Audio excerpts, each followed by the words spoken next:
നമസ്കാരം. കമറുദ്ദീനാണ് ചെന്നൈയിൽ നിന്ന്. ഇപ്പോ ഈ എഫ് ബിയിൽ വരാനുള്ള കാരണം, എന്റെ വിഷയം, നമ്മുടെ നാടിന്റെ നന്മയ്ക്ക് വേണ്ടി ഉണ്ടാക്കിയെടുത്ത ഒരു സെഷനാണ് ഇപ്പോ ഓപ്പറേഷൻ തൂഫാൻ എന്ന് പറയുന്ന സംഭവം. നമ്മുടെ നാടിന്റെ നന്മയ്ക്ക് വേണ്ടിയിട്ടാണ്. നമ്മുടെ നാട്ടിൽ ഒരുപാട് യുവതിയുവാക്കൾ, നമ്മുടെയൊക്കെ മക്കൾ, നമ്മുടെ പെങ്ങളുടെ മക്കൾ, അല്ലെങ്കിൽ ജ്യേഷ്ഠന്മാരുടെ, അല്ലെങ്കിൽ നമ്മുടെ കുടുംബത്തിൽപ്പെട്ട, അല്ലെങ്കിൽ കൂട്ടുകാരുടെ മക്കൾ, അങ്ങനെയുള്ള ഒരുപാട് പച്ചയായ നമ്മുടെ കുട്ടികൾ, വിദ്യാർത്ഥിനികൾ ഒരുപാട് പേര് മയക്കുമരുന്നിന് അഡിക്റ്റ് ആയതിന്റെ വിഷയം നാട്ടിലെ മിക്ക അധികാരികൾക്കും ഗവൺമെന്റുകൾക്കും നല്ലപോലെ അറിയും. അതുമായി ബന്ധപ്പെട്ട് മയക്കുമരുന്നിനെ തടയിടാനുള്ള ഒരു പേര് കൊണ്ടുവന്നാണ് ഓപ്പറേഷൻ തൂഫാൻ. അത് കേരളം മൊത്തം ഇപ്പൊ പോലീസിന്റെയും അതുപോലെ തന്നെ എക്സൈസിന്റെ അതുപോലെ അധികാരികളുടെ, പൊതുജനങ്ങളുടെ ഒരുപാട് സഹായത്തോടെ ഒരുപാട് കുറ്റകൃത്യങ്ങൾ നടന്നത് പിടിക്കപ്പെടുകയും അവരെ അകത്തിടുകയും അവർക്കെതിരെ നിയമ നടപടി സ്വീകരിക്കുകയും ഒരുപാട് കഞ്ചാവുകളും മയക്കുമരുന്നുകളൊക്കെ പിടിക്കപ്പെട്ടത് നമ്മളിപ്പോ പത്രമാധ്യമങ്ങളിലൂടെ, സോഷ്യൽ മീഡിയ പ്ലാറ്റ്ഫോമുകളിലൂടെ, ഈ ചാനലുകളിലൂടെ അങ്ങനെയൊക്കെ നമ്മളെല്ലാവരും കണ്ടുകൊണ്ടിരിക്കുന്ന ഒരു കാഴ്ചയും കൂടെയാണ്. അതുമായി ബന്ധപ്പെട്ട് എനിക്ക് ബഹുമാനപ്പെട്ട കേരളത്തിന്റെ പോലീസിനോടും അധികാരികളോടും പൊതുജനത്തോടും കുറച്ച് കാര്യങ്ങൾ പറയാനുണ്ട്. ഞാനുള്ളത് ഇപ്പൊ ചെന്നൈയിലാണ്.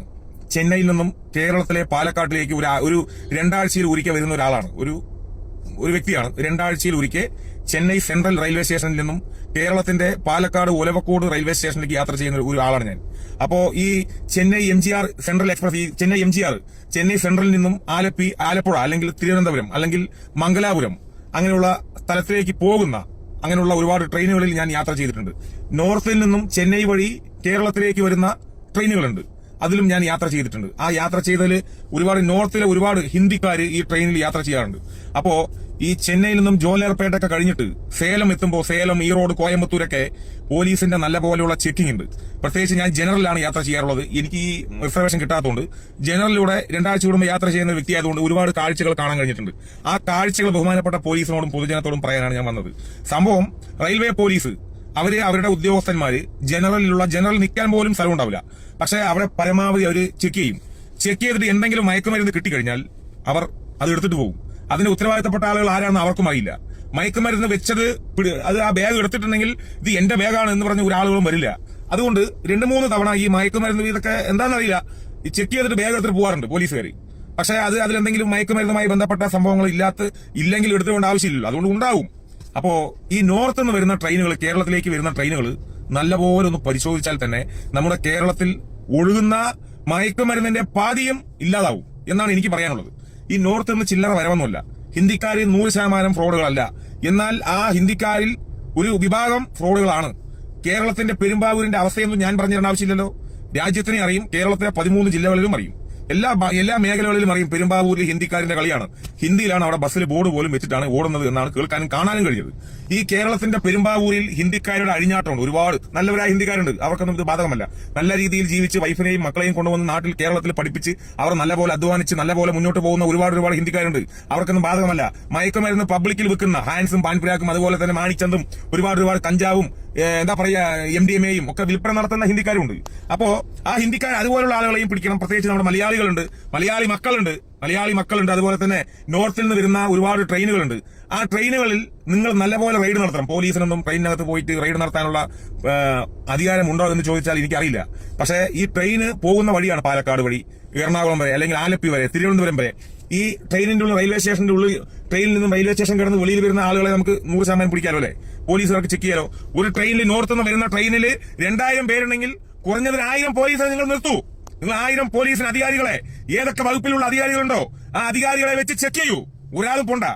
അങ്ങനെ 1-10 തവണ ചെക്ക് ചെയ്യുമ്പോൾ ഇതുപോലുള്ള ആളുകൾ, ഈ നോർത്തിൽ നിന്നും വരുന്ന കഞ്ചാവോളികൾ ഇതുപോലുള്ള മയക്കുമരുന്നുമായിട്ട് കേരളത്തിലേക്ക് വരില്ല. കർശനമായ ചെക്കിംഗ് ആണെന്ന് പറയുമ്പോൾ അത് അവർ കൊണ്ടുവരില്ല. അങ്ങനെയൊക്കെ ഒരുപാട് നമുക്ക് ഇല്ലായ്മ ചെയ്യാൻ കഴിയും, തടയിടാൻ കഴിയും. പരമാവധി നമുക്ക് തടയിടാം. 100% കേരളത്തിന്റെ 14 ജില്ലയ്ക്കകത്തും എല്ലാ വീടുകളിലും, എല്ലാ കടകളിലും, എല്ലാ മനുഷ്യരിലും പോയി ചെക്ക് ചെയ്തിട്ട് ഈ മയക്കുമരുന്ന് തടയിടാൻ ഒരു സംവിധാനങ്ങൾക്കും കഴിയില്ലെങ്കിലും, പക്ഷെ ഇതുപോലെ പൊതുജനവും നല്ലപോലെ പ്രവർത്തിക്കാം. മോട്ടോർ ഡ്രൈവർമാർ അതുപോലെ ഇവരൊക്കെ നല്ലപോലെ പ്രവർത്തിക്കുകയാണെങ്കിൽ നമ്മുടെ കേരളത്തിൽ ഇതുപോലുള്ള തൂഫാൻ പോലുള്ള പരിപാടിയിൽ അംഗമായി. പിന്നെ നമ്മൾ നല്ലൊരു കാര്യമല്ലേ എന്ന് പറഞ്ഞിട്ട് പോലീസിനോട് പറയുമ്പോൾ ചിലപ്പോൾ അത് ഒറ്റാറുണ്ട്. ഒറ്റിയ ചരിത്രങ്ങളൊക്കെ കേരളത്തിലുണ്ട്. ഞാൻ പറഞ്ഞു തരേണ്ട ആവശ്യമൊന്നുമില്ലല്ലോ അല്ലെ? കേരളത്തിലെ എല്ലാ നല്ലവരായ ആളുകൾക്കും അറിയാം. ഒരു ഭാഗത്ത് മയക്കുമരുന്നുണ്ട് എന്ന് പറഞ്ഞ് നമ്മൾ പറയും. നിങ്ങളുടെ പേരെന്താ, എവിടെന്നാ, മൊബൈൽ നമ്പർ എന്താ എന്നൊക്കെ ചോദിക്കും. ഇതൊക്കെ എത്രത്തോളം 100% സേഫ്റ്റി ഉണ്ട് എന്ന് പോലും അറിയില്ല. ഒരുപാട് പേര് ആക്രമിക്കപ്പെട്ടിട്ടുണ്ടല്ലേ? ഇൻഫർമേഷൻ കൊടുത്ത് ഒരുപാട് പേര് കൊല്ലപ്പെട്ടിട്ടുണ്ടായിട്ട് നമ്മൾ മാധ്യമങ്ങളിലൂടെ കാണാൻ കഴിഞ്ഞിട്ടുണ്ട്, ആക്രമിക്കപ്പെട്ടതായിട്ട് കാണാൻ കഴിഞ്ഞിട്ടുണ്ട്. ഇൻഫർമേഷൻ കൊടുത്തവന്റെ അഡ്രസ്സ് എങ്ങനെ വെളിയിൽ പോകുന്നു എന്ന് ഒരിക്കലും നമ്മൾക്കറിയില്ല. അങ്ങനെയൊക്കെ നമ്മളൊക്കെ കാണാൻ കഴിഞ്ഞിട്ടുണ്ട്.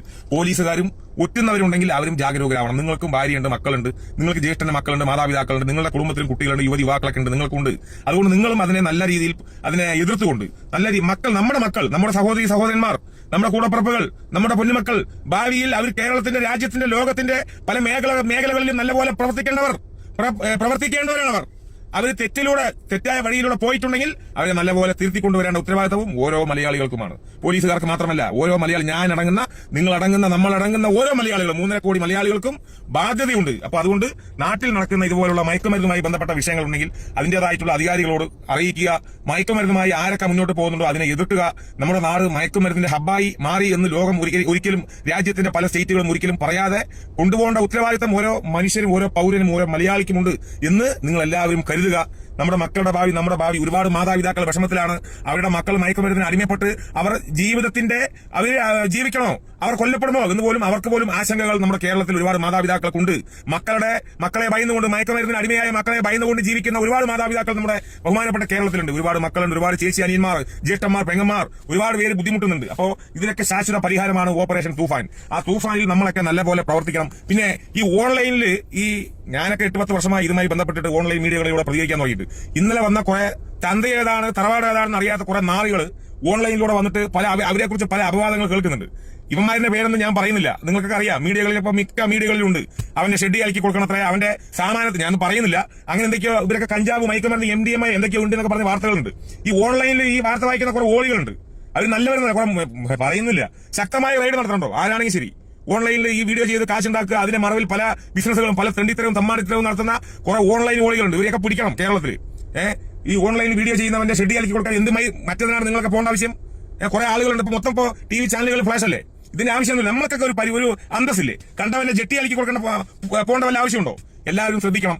എന്ത് തെണ്ടിത്തരം, എന്ത് തെമ്മാടിത്തരം, എന്ത് മയക്കുമരുന്നിന് അടിമ ആരാണെങ്കിലും, മയക്കുമരുന്നുമായി ബന്ധപ്പെട്ട് എന്ത് വിഷയമുണ്ടെങ്കിലും നിങ്ങൾ എല്ലാവരും നമ്മുടെ നാടിന്റെ നന്മയ്ക്ക് വേണ്ടി പ്രവർത്തിക്കുക, അധികാരികളോട് അറിയിക്കുക. നമ്മുടെ നാട് നന്നായിരിക്കട്ടെ, നമ്മുടെ മക്കൾ നന്നായിരിക്കട്ടെ.